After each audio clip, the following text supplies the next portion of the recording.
Hello guys, welcome back to study triangle. आज हम बात करने वाले हैं कक्षा 10 के यूपी बोर्ड के हिंदी के पेपर के सॉल्यूशन के बारे में, जिसका एग्ज़ाम 24 मार्च को हुआ है। तो आइए जल्दी से फटाफट देख लेते हैं कि कौन से क्वेश्चन में आंसर क्या होगा। देखिए, जैसा कि आपको पता होगा कि हर ज़िले में अलग अलग पेपर कोड होते हैं और अलग अलग प्रकार के सेट बनाए जाते हैं। तो जो हमारे पास पेपर है उसका पेपर कोड है 801 AA901। तो आइए देखते हैं इसमें पहला क्वेश्चन क्या है। इसमें पहला क्वेश्चन है, निम्नलिखित कथनों में से कोई एक कथन सही है, उसे पहचान कर लिखिए। तो इसमें जो सही राइट आंसर होगा वो होगा मुंशी प्रेमचंद्र का गोदान प्रसिद्ध उपन्यास है। जब भी आपने इनकी कृतियां याद की होगी तो गोदान, गबन और सेवा सदन नाम से 3 कृतियां जरूर याद होंगी आपको। तो सेकंड क्वेश्चन है खा। इसमें है कि निम्नलिखित कृतियों में से किसी एक कृति के रचनाकार का नाम लिखिए। तो देखिए, हो सकता है आपने इनके रचनाकार का नाम लिखा हो इसमें, या इसमें किसी चारों में से किसी एक का नाम लिखा होगा। तो देखिए, प्रतिशोध के रचनाकार हैं मैथिली शरण गुप्त, भूले बिसरे चित्र के रचनाकार हैं भगवती चरण वर्मा, आवारा मसीहा के रचनाकार हैं विष्णु प्रभाकर, और ठूठा आम के रचनाकार हैं भगवत शरण उपाध्याय। इसमें से आपने जिस भी कृति के रचनाकार का नाम लिखा है तो आप मैच कर लीजिए कि क्या आपका आंसर सही है या नहीं। पहले क्वेश्चन के गा पार्ट का क्वेश्चन है, लहरों का राजहंस किस विधा पर आधारित रचना है। तो देखिए, लहरों का राजहंस जो है ये नाटक है, तो इसका राइट आंसर होगा नाटक। घा, जय पराजय रचना के लेखक का नाम लिखिए। जय पराजय रचना के लेखक का नाम जो है श्याम नारायण पांडे है। नेक्स्ट क्वेश्चन है, राजेंद्र यादव की प्रतीक्षा किस विधा पर आधारित रचना है। तो यह एक काव्यकृति है। दूसरे का नेक्स्ट क्वेश्चन है, रीतिकाल के प्रमुख 2 कवियों का नाम लिखकर उनकी एक एक रचना लिखिए। तो देखिए, रीतिकाल के जो 2 प्रमुख कवि हैं इसमें आप चिंतामणि, केशव, मतिराम, जटाशंकर बिहारी इत्यादि के नाम लिख सकते हैं। तो जैसे आपने अगर चिंतामणि लिखा है तो चिंतामणि की जो रचना होगी वो उत्साह है, ईर्ष्या, भय, क्रोध इत्यादि। केशव अगर आपने लिख रखा है तो केशव की जो रचनाएं हैं रसिक प्रिया है, कवि प्रिया, नखशिख, रामचंद्रिका इत्यादि हैं। जटाशंकर की अगर आपने नाम लिख रखा है तो जटाशंकर भी रीतिकाल के कवि हैं और इनकी जो रचनाएं हैं वो हैं रसराज, ललित ललाम इत्यादि। और सबसे जो मेन कवि इसमें आते हैं बिहारी की जो रचना आपने पढ़ी होगी बिहारी सतसई के नाम से। नेक्स्ट पार्ट है इसमें, छायावादी युग की किन्हीं 2 प्रवृत्तियों का उल्लेख कीजिए। तो छायावादी युग की 2 प्रमुख प्रवृत्तियाँ जो थी उनमें कई सारी थी, लेकिन आप लिख सकते हैं प्रकृति चित्रण, प्रेम चित्रण, राष्ट्र प्रेम, वेदना, करुणा, कलावाद। ये सारी क्या थी, छायावादी युग की प्रवृत्तियाँ थी। नेक्स्ट क्वेश्चन है, खुशबू के शिलालेख किस युग की रचना है। तो खुशबू की शिलालेख जो है ये नई कविता युग की रचना है, नई कविता युग की रचना है। ठीक। थर्ड क्वेश्चन है, निम्नलिखित गद्यांशों में से किसी एक के नीचे दिए गए प्रश्नों के उत्तर लिखिए। तो देखिए, जो पहला गद्यांश है, उच्च और महान कार्यों में इस प्रकार की सहायता देना, मन का बढ़ाना और साहस दिलाना कि तुम अपनी निज की सामर्थ्य से बाहर काम कर आओ।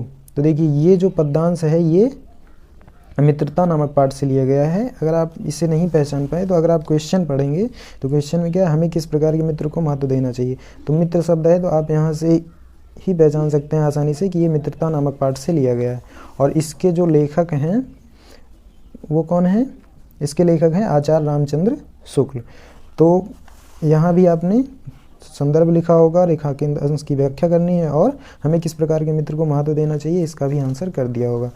जो इसमें सबसे मुख्य चीज़ थी वो ये किस पाठ से लिए गए, तो मित्रता पाठ से, और इसके लेखक कौन है, आचार्य रामचंद्र शुक्ल। इसमें एक और पार्ट था खा, तो चाहे आप का वाला कर दीजिए चाहे खा वाला। खा है जो ये है आपका भारतीय संस्कृति से लिया गया है। यहाँ भी आप देखेंगे तो 3 ही क्वेश्चन के आंसर करने हैं। पहले में आपको संदर्भ लिखना है, दूसरे में व्याख्या करनी है और तीसरे में इस प्रश्न का उत्तर करना है। तो इसका जो ये जो है भारतीय संस्कृति नामक पाठ से लिया गया और इसके लेखक कौन हैं, डॉक्टर राजेंद्र प्रसाद। ठीक, तो ये भी आपने कर लिया होगा। उसके बाद बात आती है चौथे क्वेश्चन की। चौथे क्वेश्चन में आपको किसी एक पद्यांश की संदर्भ से व्याख्या करनी है। तो ये जो पहला पद्यांश है ये जो रसखान द्वारा रचित, सुजान रसखान से लिया गया है, जो आपके पुस्तक में सवैये नाम से एक पार्ट होगा वहाँ से लिया गया है। तो ये आप लिखेंगे, इसमें संदर्भ में होगा कि ये हमारी पद्यांश के सवैये नामक पाठ से लिए गए तथा इसके रचयिता कौन है? इसके रचयिता हैं रसखान। उसके बाद खा वाला पार्ट, चाहे आप का कर लीजिए चाहे खा। तो अगर आपने का किया है तो इसमें भी आपने किया होगा वही कि रसखान द्वारा लिखा गया, नाम भी आ गया यहाँ पे रसखान द्वारा। और ये इस कौन से उससे लिया गया पार्ट से? तो सवैये से। खा जो है ये स्वदेश प्रेम नामक से, देखिए विषुवत रेखा का वासी जो जीता है निज हाँफ हाँफ कर, ये जो है स्वदेश प्रेम से लिया गया। और इसके जो लेखक हैं वो कौन हैं? सॉरी कवि, इसके जो कवि हैं वो राम नरेश त्रिपाठी द्वारा ये रचित है। 5वें क्वेश्चन में आपको जीवन परिचय लिखना था, तो ज़्यादातर आपने जयशंकर प्रसाद का ही जीवन परिचय लिखा होगा। अगर चाहे जयशंकर प्रसाद का लिख दीजिए, चाहे राजेंद्र प्रसाद का, चाहे भगवत शरण उपाध्याय का। ये क्वेश्चन आपका 3 नंबर का था। उसके बाद 5वें की खा में हम देखते हैं, तो 5वें की खा में भी आपको किसी एक कवि का जीवन परिचय लिखना था। तो ज़्यादातर बच्चों ने इसमें तुलसीदास का लिखा होगा क्योंकि ये ज़्यादा याद रहता है। 6वां जो पार्ट है इसमें आपको निम्नलिखित का संदर्भ सहित हिंदी में अनुवाद करना था। तो ये आपके संस्कृत परिचायिका या फिर संस्कृत वाले पोर्शन से लिया गया है। ये जो है भारतीय, ये जो पद्यांश है ये भारतीय संस्कृत नामक पाठ से लिया गया है। भारतीय संस्कृता नाम से एक पाठ होगा, वहाँ से लिया गया। और अथवा वाला जो ये श्लोक है ये जो है जीवन सूत्राणी नामक पाठ एक है, वहाँ से लिया गया है। ये किससे लिया गया है? जीवन सूत्राणी। तो इसका क्या करना था? आपको सिंपल सा हिंदी में अनुवाद कर देना था। फिर 7वें में आपको अपनी पाठ्य पुस्तक से याद किया हुआ कोई एक श्लोक लिखना था जो इस प्रश्न पत्र में ना आया हो, तो इसको भी आप लोगों ने कर लिया होगा। उसके बाद था निम्नलिखित प्रश्नों में से किन्हीं 2 प्रश्नों के उत्तर संस्कृत में दीजिए। तो देखिए पहला क्वेश्चन है चंद्रशेखर स्वनाम किम अकथयत, तो इसका आंसर हो जाएगा चंद्रशेखर स्वनाम आजादः इति कथयत। तो यहाँ पे जो आंसर हो जाएगा वो क्या होगा? आजादः इति अकथयत। दूसरा क्वेश्चन है कुत्र मरणम मंगलम भवति, तो इसमें हो जाएगा वाराणस्यम। क्या हो जाएगा? ये वाराणसी नामक पाठ से लिया गया है। वाराणस्याम मरणम मंगलम भवति। ठीक। उसके बाद 3rd है भूमे गुरुतरा किम अस्ति, तो इसका आंसर हो जाएगा माता। क्या हो जाएगा? भूमे गुरुतरा माता अस्ति। 4था है बीरः केन पूज्यते, तो इसका आंसर हो जाएगा बीरः बीरेण पूज्यते। आई होप इन सारे क्वेश्चंस का आंसर आपने सही किया होगा। फिर बात आती है 8वें क्वेश्चन की। 8वें क्वेश्चन में आपको करुण या फिर हास्य रस की परिभाषा लिखनी थी और उसके साथ साथ एक उदाहरण लिखना था, तो इसको भी आपने कर लिया होगा।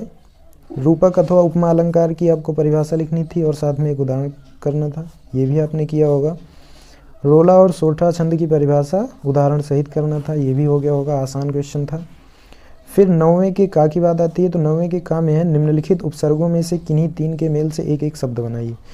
ये क्वेश्चन सबसे आसान पड़ते हैं, तो अगर आपने किया है तो अच्छी बात है, नहीं किया है तो आइए देख लेते हैं आंसर। देखिए पहला है, देखिए इसमें क्या करना था, आपको एक शब्द बनाना था। तो अन से आप अनंत लिख सकते हैं, अनंत, अनभिज्ञ, अनर्थ। तो ये सारे आप इनमें से अगर आपने कुछ भी लिखा होगा तो राइट आंसर होगा। उसके बाद अनु था, अनु से आप लिख सकते हैं अनुरूप, अनुरूप, अनुभव, अनुकूल। और सबसे ज़्यादा जो यूज में आता है वो आता है अनुसार, तो ज़्यादातर आपने अनुसार ही लिखा होगा। उसके बाद फिर बात आती है अभि, अभि से अभिशाप, अभिशाप, अभिनव, अभिमान। तो ये सारे जो शब्द हैं वो किससे बनेंगे? अभि से। उसके बाद फिर परि से, परिवार, परि से सबसे पहला जो बनेगा परिवार। उसके बाद परिचय। देखिए ये सारे शब्द आप डेली यूज़ में लेते हैं तो इनको करने में कोई आसानी नहीं होगी। उसके बाद परिक्रमा, उसके बाद परिभाषा, तो ये सारे क्या होंगे? इनसे बनने वाले शब्द होंगे। फिर सु से आप लिख सकते हैं सुरक्षा, सुरक्षा, सुंदर, सुधार।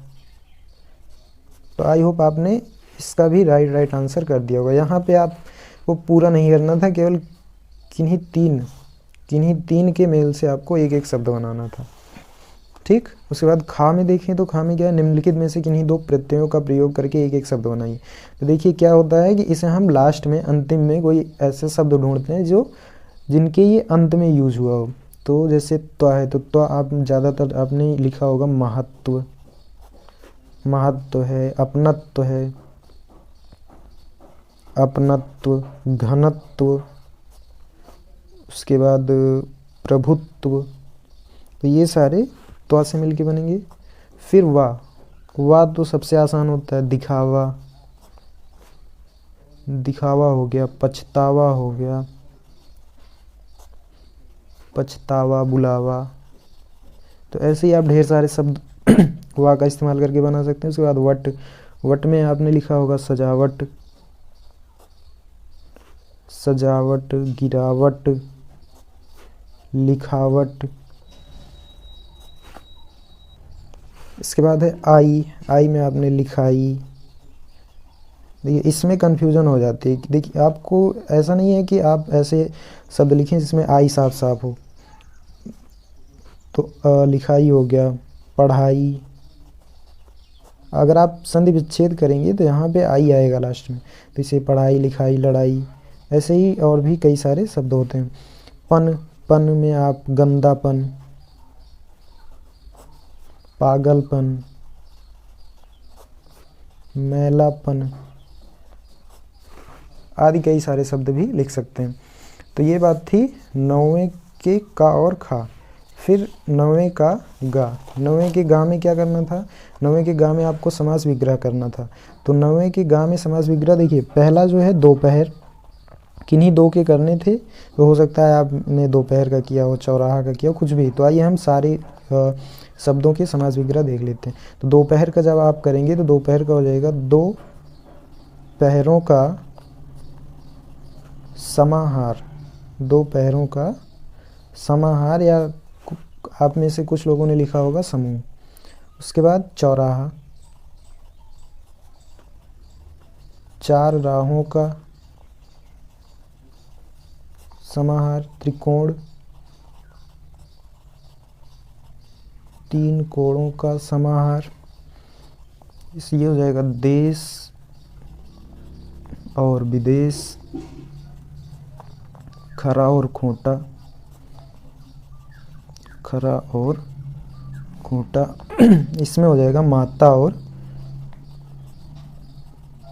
पिता, माता और पिता।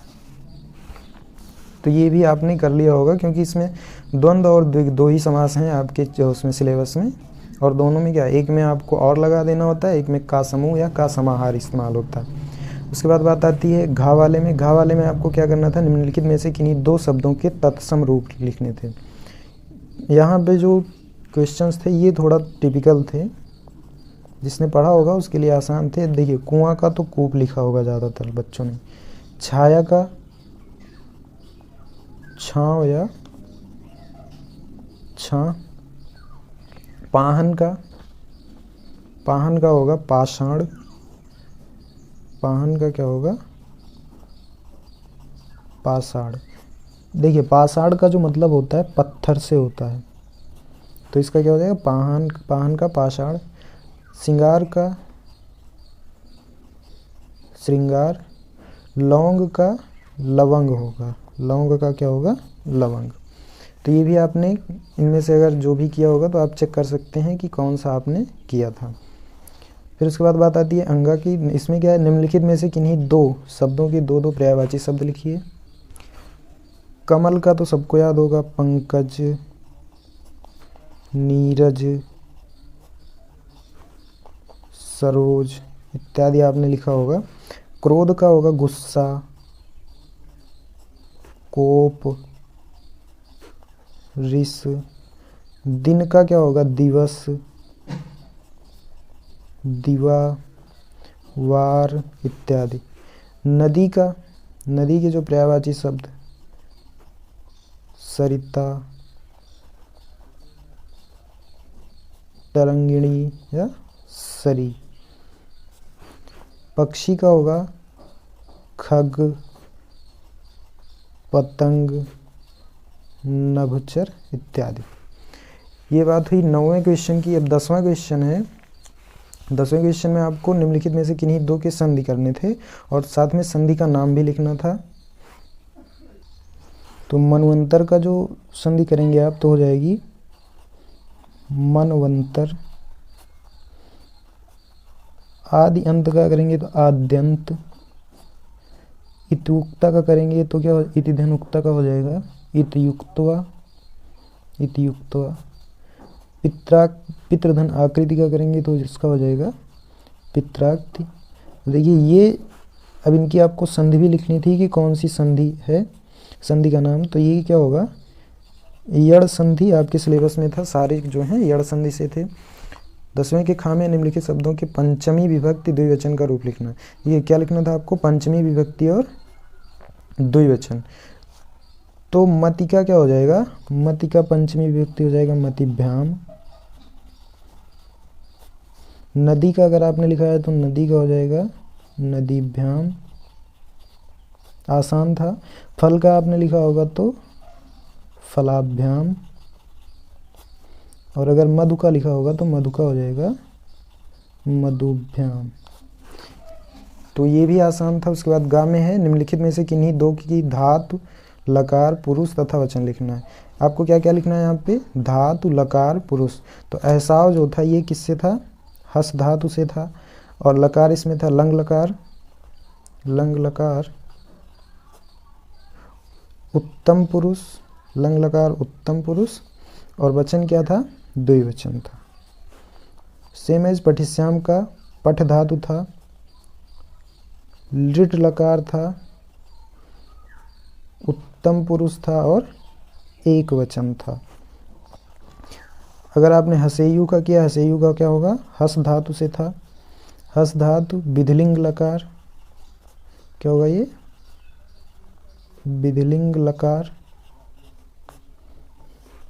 प्रथम पुरुष था और बहुवचन था, प्रथम पुरुष और बहुवचन। अगर आपने अपठत का किया होगा तो अपठत का क्या है, पठ धातु से है ये, पठ धातु लंग लकार, प्रथम पुरुष और एक वचन था। उम्मीद करते हैं आपने इन क्वेश्चंस को भी अच्छे से और सही किया होगा। आप एक बार मैच कर लीजिए कि क्या आपने सही किया है या नहीं। उसके बाद बात आती है 10वें का घा। इसमें क्या करना था, निम्नलिखित में से किन्हीं दो वाक्यों का संस्कृत में अनुवाद करना था। तो ये आपने कर लिया होगा। उसके बाद बात आती है 11वां क्वेश्चन। 11वें क्वेश्चन में भी आपको निबंध लिखना था। जीवन में अनुशासन का महत्व, वृक्षारोपण, प्रदूषण की समस्या और समाधान, राष्ट्र प्रेम की भावना। तो ज़्यादातर बच्चों ने इसमें प्रदूषण की समस्या और समाधान पे किया होगा और कुछ ने वृक्षारोपण पे किया होगा। आपने अगर इसको भी किया है तो कोई दिक्कत नहीं, बस ये क्वेश्चन हुआ होना चाहिए। उसके बाद बात आती है 12वें की। 12वें क्वेश्चन में क्या था, अपने पठित खंडकाव्य के आधार पर निम्नलिखित किन्हीं प्रश्नों में से किसी एक प्रश्न का उत्तर दीजिए। देखिए क्या होता है, यहाँ पे कई सारे खंडकाव्य हैं और अलग अलग ज़िले में अलग अलग खंडकाव्य निर्धारित किए गए हैं। तो आपके ज़िले में कौन सा खंडकाव्य चलता है, उस आधार पे आपको इस क्वेश्चन का आंसर करना था। तो ये था कंप्लीट सोल्यूशन। आई होप आपने सारे क्वेश्चन ठीक और अच्छे से किए होंगे। अगर आपको वीडियो पसंद आई तो वीडियो को लाइक करें, और अगर हमारे चैनल पे नए हैं तो चैनल को सब्सक्राइब ज़रूर कर लें और दोस्तों के साथ शेयर कर लें, जिससे कि उनको भी पता चल जाए कि क्या आंसर किया है और आंसर सही है या नहीं, वो भी अपना सॉल्यूशन जल्दी से देख लें।